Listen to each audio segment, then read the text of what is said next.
So even section 211 ప్రకారం కూడా ఏదన్నా అంటే ఇప్పుడు ఏమంటే ఫ్రాడ్ కేసు అని చెప్పేసి అట్లా కూడా మీరు కోర్టులేసి క్వాష్ చేయించుకోవచ్చు.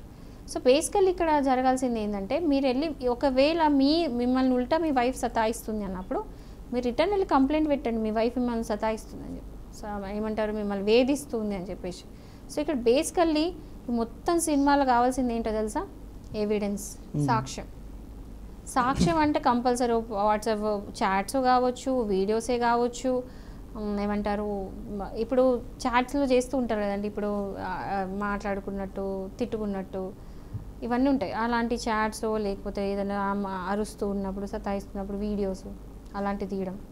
ఇవే కాకుండా ఈవెన్ విట్నెస్లు కూడా ఉండొచ్చు. అంటే ఎవరైనా చూసిన వాళ్ళు ప్రత్యక్షంగా చూసి, అంటే ఫ్యామిలీ మెంబర్స్ కాకుండా ఎవరైనా చూసిన వాళ్ళు విట్నెస్ ఇచ్చినా సరిపోతుంది. సో ఇలాంటి ఎవిడెన్స్ అంతా గ్యాదర్ చేసుకొని వెళ్ళి కోర్టులో వేసిన కేసు ఫ్రాడ్ కేసు, వేసిన కేసు ఫేక్ కేసు అని చెప్పేసి మీరు ప్రూవ్ చేసుకున్నప్పుడు మీ మీద మొత్తం క్వాష్ అయిపోతుంది. సో ఏ హస్బెండ్ కూడా తప్పు చేయని హస్బెండ్ భయపడాల్సిన పని లేదు. తప్పు చేసిన వాళ్ళు భయపడాలి, తప్పు చేయని వాళ్ళు భయపడాల్సిన అవసరమే లేదు. సో ఇది అందరికీ ఇప్పుడు నేను చెప్పేది, నేను అవుట్ రైట్గా సపోర్ట్ హస్బెండ్స్కి చేస్తూ చెప్పట్లేదు.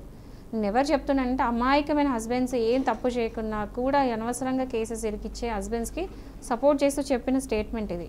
బట్ ఒకవేళ నిజంగా ఎవరైతే ఆడవాళ్ళు ఇవన్నీ ఫేస్ చేస్తున్నారో మీరు కూడా సేమ్ వెళ్ళి ఎవిడెన్స్ తయారు చేసుకొని వేసి మీ హస్బెండ్ మీద ఆర్ ఫ్యామిలీ మెంబర్స్ ఎవరెవరు హరాస్ చేస్తున్నారో వాళ్ళందరి మీద కేసు వేయండి.